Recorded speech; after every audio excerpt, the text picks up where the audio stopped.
Moi, c'est Maïté Samuel-Leduc et voici Face cachée, une nouvelle série de podcasts produite par Radio Gaspésie.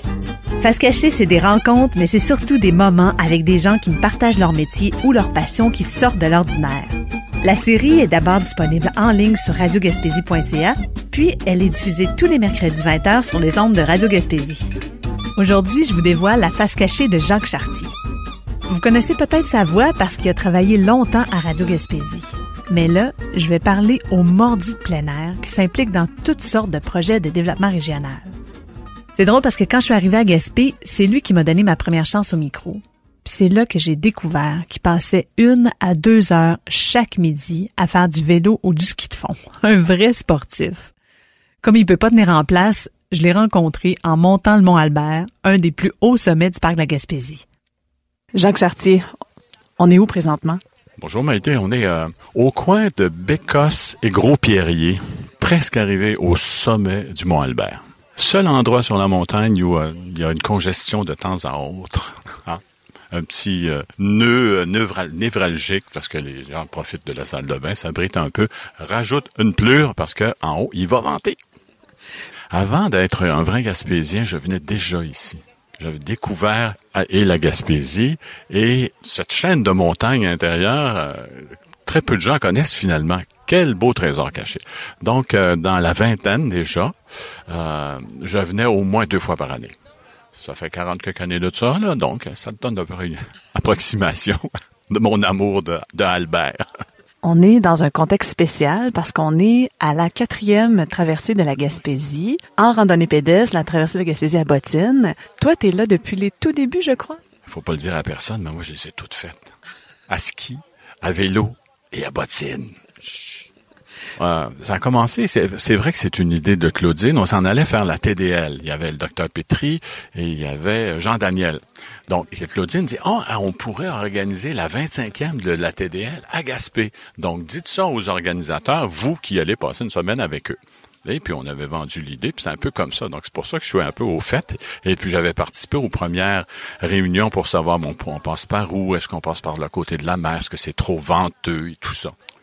Puis, à quand remonteraient tes premières randonnées? Les premières randonnées, j'ai un peu, par exemple, pour quand j'ai rencontré des gens qui m'ont fait découvrir le marathon canadien. On parle du marathon canadien à ski. À ski, oui. Ou les fameuses TDL, que j'ai commencé à faire les TDL en 78. Je peux te donner un peu une idée. Le docteur Pétry était là, mais il était encore médecin français, là. Il travaillait à Nancy à l'époque. C'est grâce à lui si j'ai découvert ça. Est-ce que c'est le ski qui est venu en premier dans tes passions pour le plein air? Écoute, mon premier dada, ça a été le canot, à cause justement des scouts. Et puis, avant de m'acheter un vrai vélo, là, je me suis acheté un canot. Avec quelques amis, on changeait de rivière, on changeait de lac, et puis on organisait des sorties comme ça, du canot camping. Ça, c'était dans quelle région? Dans la région de Saint-Hyacinthe. Donc, canot, j'avais cette expertise-là et je travaillais l'été comme guide pour la pêche à la truite dans le parc des Laurentides. Donc, je passais mes journées en canot. Donc, les gens du cégep de Saint-Hyacinthe qui ouvraient, on dit « Ah, tu es bon en canot, tu connais ça, tu vas donner un cours de canot. » Et j'ai enseigné le canot à Bernard Voyer. Donc, Bernard, c'est un très bon organisateur, et puis il organisait plein de trucs qu'il offrait au cégep. Donc, avec lui, j'étais comme son appariteur, parce que j'avais déjà à l'époque un Volkswagen. C'était comme la grande valise dans laquelle on mettait les sacs à dos, les vélos sur le toit, et puis on organisait plein de trucs pour le cégep avec des groupes. C'est un peu comme ça que ça a commencé. Jacques adore le canot, la randonnée, le vélo aussi, mais il m'a confié qu'une de ses passions, c'est le ski de fond. C'est vraiment un excellent skieur. Moi, je me considère assez rapide, mais quand je le croise au centre de ski, je suis jamais capable de le rattraper. Ça fait vraiment longtemps qu'il en fait, puis quand il a commencé, il y avait des drôles de pratiques. À l'époque, là, écoutez, des skis de fond, là, on a connu l'époque où on modifiait des skis alpins pour faire des skis de fond, là. Ou des skis vraiment très anciens, taillés dans une planche. On donnait la forme, la cambrure en y mettant une brique ou une bouteille de bière. Ça dépendait si c'était un religieux ou pas qui s'occupait des skis, là. Attends un petit peu, une brique ou une bouteille de bière? Pour garder la cambrure entre les deux planches, sinon la planche était droite.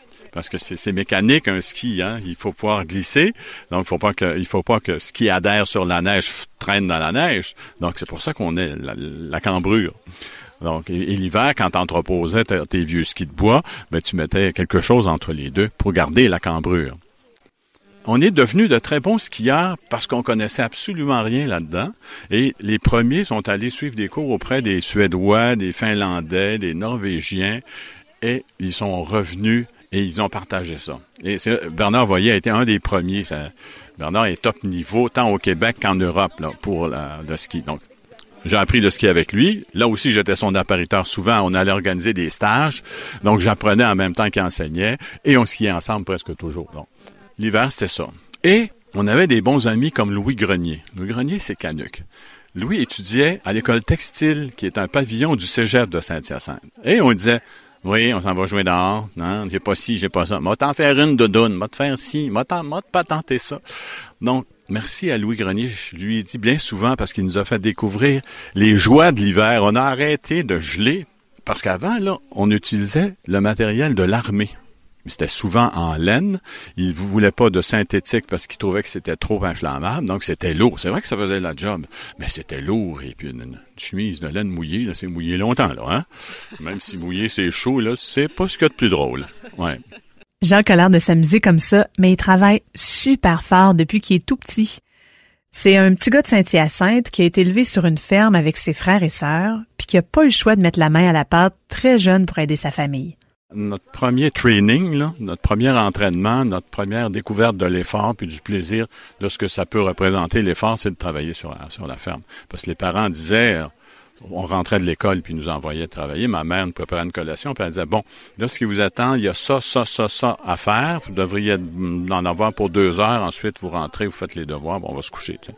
C'était un peu ça. Puis les fins de semaine, c'était non-stop. Là. C'était. Vous avez dit sur la ferme. Oui, c'est tout à fait. Puis, vous êtes combien de frères et sœurs? J'ai 4 frères, 4 sœurs. Donc, 9 au total. Après ses expériences en plein air, Jacques se retrouve derrière le micro puis la caméra. Avec sa belle voix grave radiophonique, il a travaillé pour différents médias dans le coin de Montréal. Puis, c'est tanné un peu de vivre dans ce coin-là, alors il décide de changer d'air puis d'adopter la vieille capitale. Donc, en sortant de mon cours de géographie, j'ai pas trouvé d'emploi vraiment tout de suite.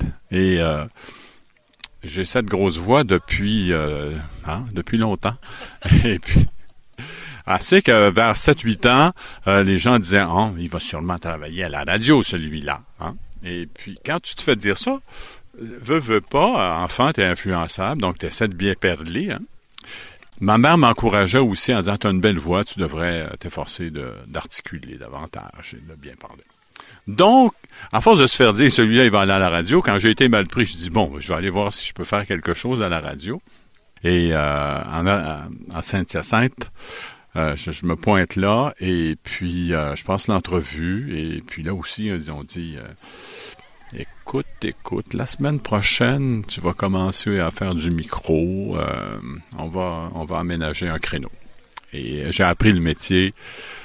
Ah, ça a été, c'est ça. J'ai vraiment appris à Saint-Hyacinthe, dans une radio qui ressemble à Radio Gaspésie, finalement, mais c'est une radio locale. Vous avez travaillé dans les médias, ma chère Maïté, vous savez que ça peut être éphémère. Hein? Donc, je suis allé travailler à Québec. Donc, j'ai travaillé avec André Arthur, imagine. Et les week-ends à Québec à CJRP. Et puis là, André Arthur a eu la mauvaise idée d'acheter une station de radio, puis il est parti avec tout le staff. Donc, c'est JRP, c'est pour ça que vous voyez plus la station, a vivoté pendant quelques années, puis ils ont dû fermer. Et puis moi, j'étais un des derniers arrivés. Donc. Mais j'avais quand même l'idée de changer de région. L'autre projet, c'était de changer de pays, mais ça, hein? On verra. Jacques a peut-être pas changé de pays, mais il a travaillé dans plusieurs types de médias, puis même à la télé. J'avais une émission qui s'intitulait « Les jeunes aventuriers » à Canal Famille. Oui, à Montréal, vous pouviez me voir la bête tous les soirs parce que c'était rediffusé à plusieurs reprises. Je travaillais aussi pour Télé-Québec. Je faisais des reportages sur les équipements de plein air. Mais je trouvais ça, entre vous et moi et la boîte à bois, très anxiogène. Et je détestais vivre avec toujours cette pression de « Bon, ce soir, je suis à la télé, 1 million d'auditeurs. » Non. Et puis, je me suis allé travailler ailleurs. J'ai cette émission des jeunes aventuriers. La réalisatrice nous dit on a de la difficulté à trouver des jeunes qui sont aussi intéressants, captivants, puis qui ont des aventures à raconter. Donc, on va faire une pause et puis on ne sait pas si on pourra reprendre. Donc, moi, je suis à ski au printemps avec Claudine. Parce qu'on a fait une traversée en 80. On avait obtenu du parc l'autorisation de faire presque une semaine de sommet en sommet ici. On avait un rapport final à remettre pour le parc pour voir si c'était possible, si c'était rentable, si c'était envisageable et tout ça. Donc, pendant ce temps-là, j'ai dit à Claudine, si jamais tu trouves quelque chose au niveau des communications, j'opterais. Je ferais un petit séjour, ne serait-ce que quelques années à Gaspé. Et finalement, elle m'appelle pour me dire, le Morning Man vient de démissionner à Gaspé, tu peux appliquer. Je suis passé pour faire une entrevue le jeudi, je commençais le lundi. Par chance, j'avais de bons copains. C'était le début de l'épopée de Jacques à Gaspé. Il s'est fait prendre, il est resté plus de 10 ans à Radio-Gaspésie. Il fait même encore des collaborations. Pendant la TDLG, il appelle à chaque jour à la station pour faire un résumé de sa journée. On était presque rendu au sommet du Mont-Albert quand Émilie Gagné à la radio l'a appelé. J'aime pour la non-sportive que je suis de parler avec Jacques Chartier. C'est toujours stimulant parce que vous avez toujours des choses très intéressantes à nous raconter, Jacques. Et là, cette semaine, vous êtes à la TDLG à Bottine et vous êtes au Mont-Albert aujourd'hui. Oui, pas tout à fait au sommet. Émilie, je te salue. Bonjour tout le monde. Je vais partager un peu ce qui se passe au sommet ou presque. Donc, une journée un peu maussade, mais finalement qui a été bien agréable. Et nos marcheurs ont très bien performé parce que ceux qui avaient opté pour le circuit du Xalibu, on devait rentrer au gîte à pied. Il y avait encore un 7-8 km, un 7,8 là.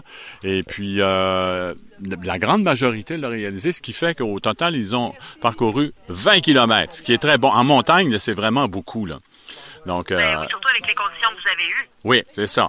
Et puis là, on a déplacé la journée parce qu'aujourd'hui, on nous prévoit quand même une journée assez agréable avec des percées de soleil. C'était couvert, ça s'est découvert. Au sommet, avec les talkie-walkie, on sait que ça s'est dégagé. C'était complètement bloqué tout à l'heure, il pleuvait, mais là, ça se dégage. Donc, on va profiter du sommet, puis on va redescendre, certains par le chemin de la montée, et les autres par la grande boucle qui passe par la cuve des patrouilleurs. Là. Toi, okay. Tu t'entraînes maintenant, Émilie, là, tu vas pouvoir prendre ma place bientôt, là, hein?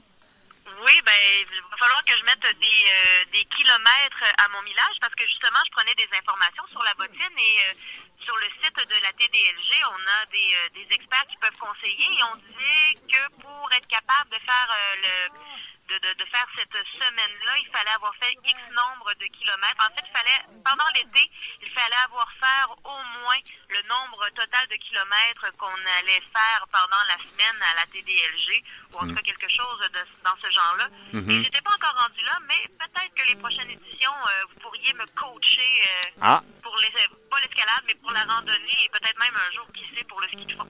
Ben, tout à fait. Elle est polie, hein. Plutôt que de me tasser littéralement, elle dit, je le ferai avec toi pour mieux te tasser par la suite. Non, c'est bien, Émilie.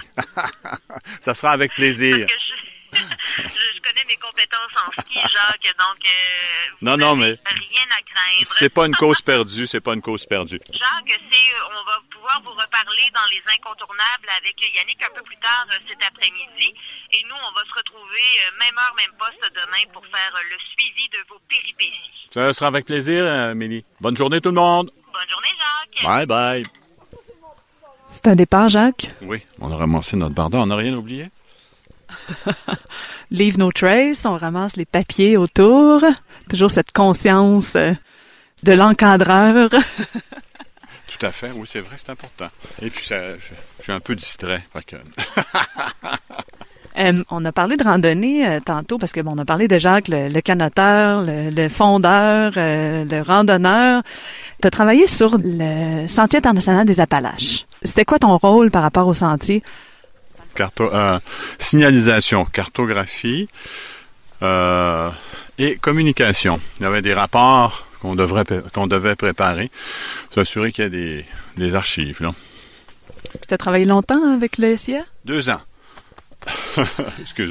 Excusez-nous, là, on recommence à monter, fait qu'on était soufflés.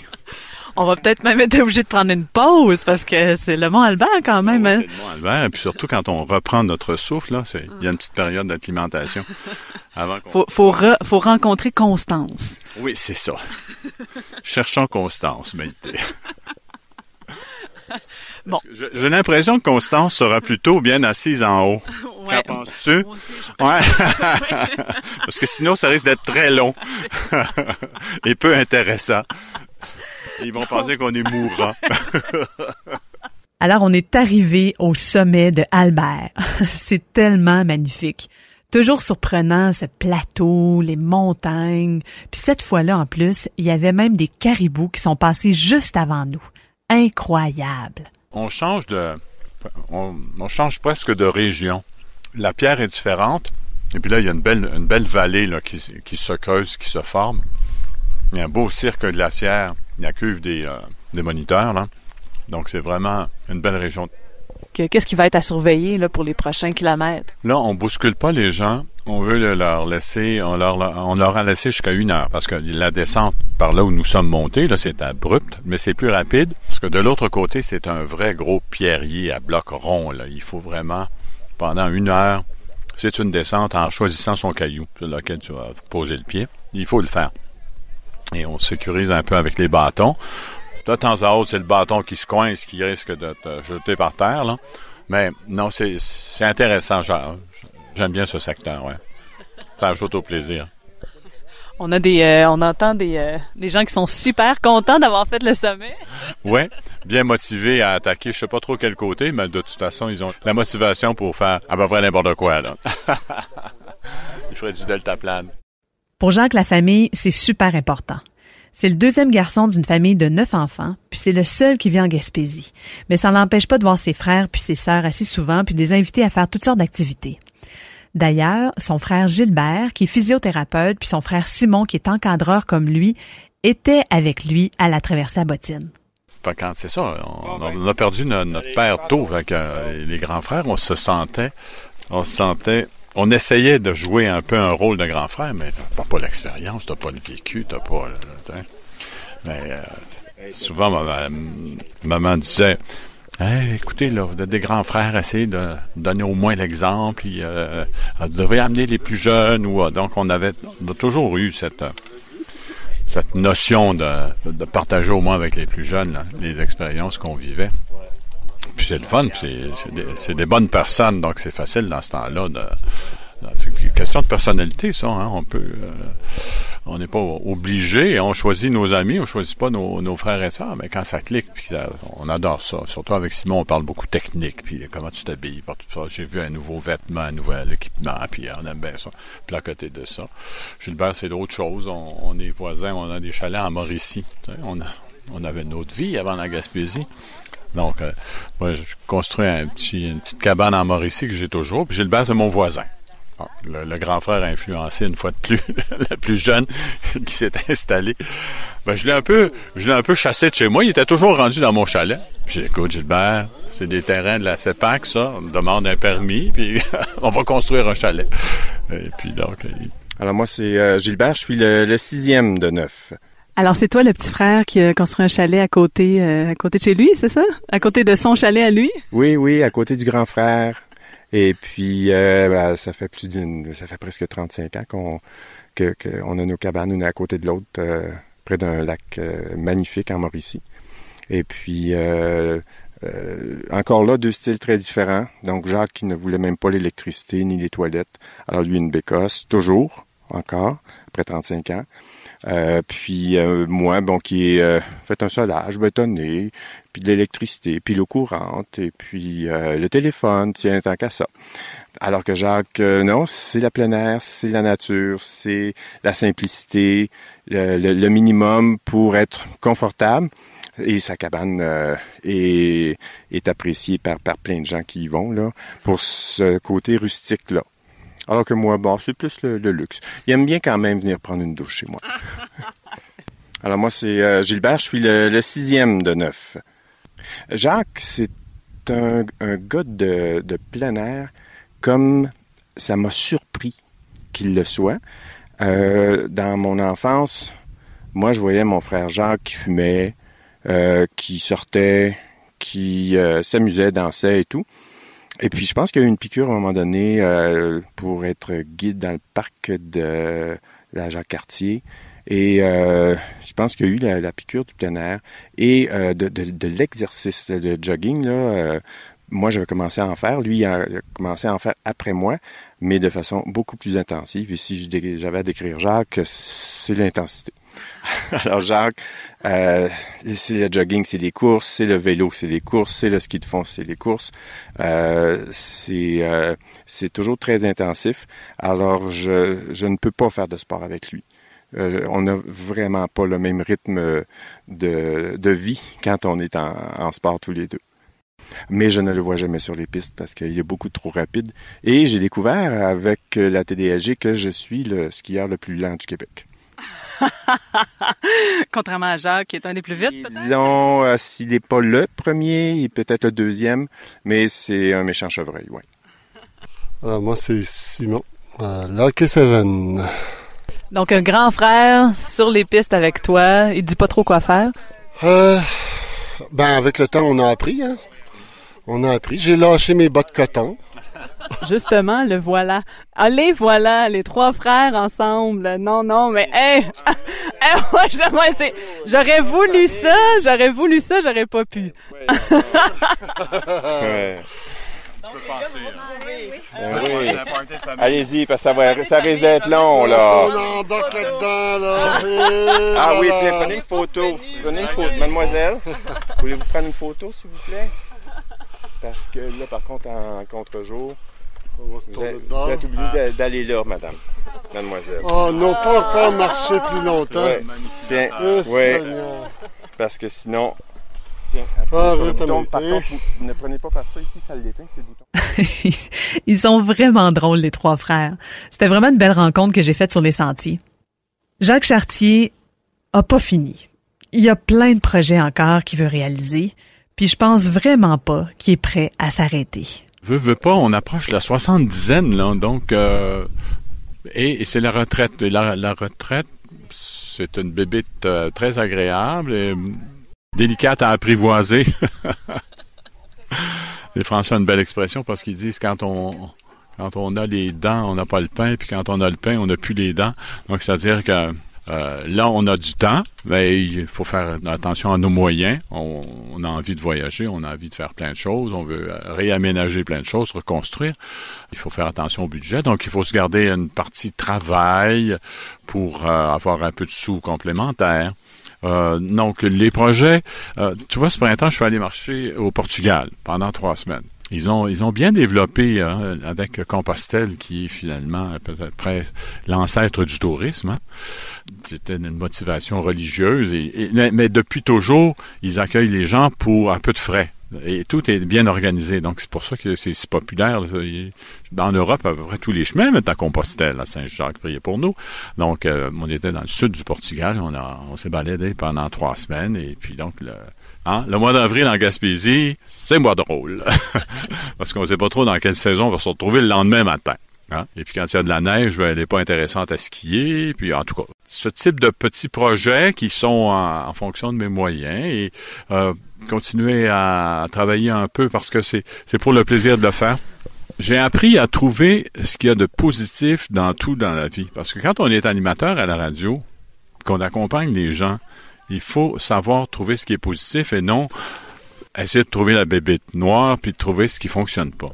Donc, déjà, les bulletins d'information sont presque là pour ça, là, de faire relever les coins qui retroussent puis les drames, tandis qu'en animation, c'était mon leitmotiv. Tu arrives au micro le matin, il pleut, il fait frais, il vente, il y a des accidents, des collisions. Il faut que tu essaies de trouver, premièrement, d'avoir un ton qui n'est pas à la catastrophe. Et puis, c'est ce beau métier qui m'a amené à être positif, à m'efforcer d'avoir des aptitudes au bonheur parce que finalement, je suis plus un inquiet.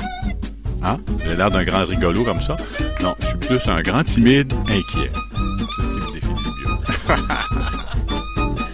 C'était Jacques Chartier, passionné de plein air à Gaspé. Merci d'avoir été à l'écoute de Face Cachée, une série produite par Radio Gaspésie. Au montage, Alex Pelletier, à la réalisation et à l'animation, Maïté Samuel-Leduc. Bye.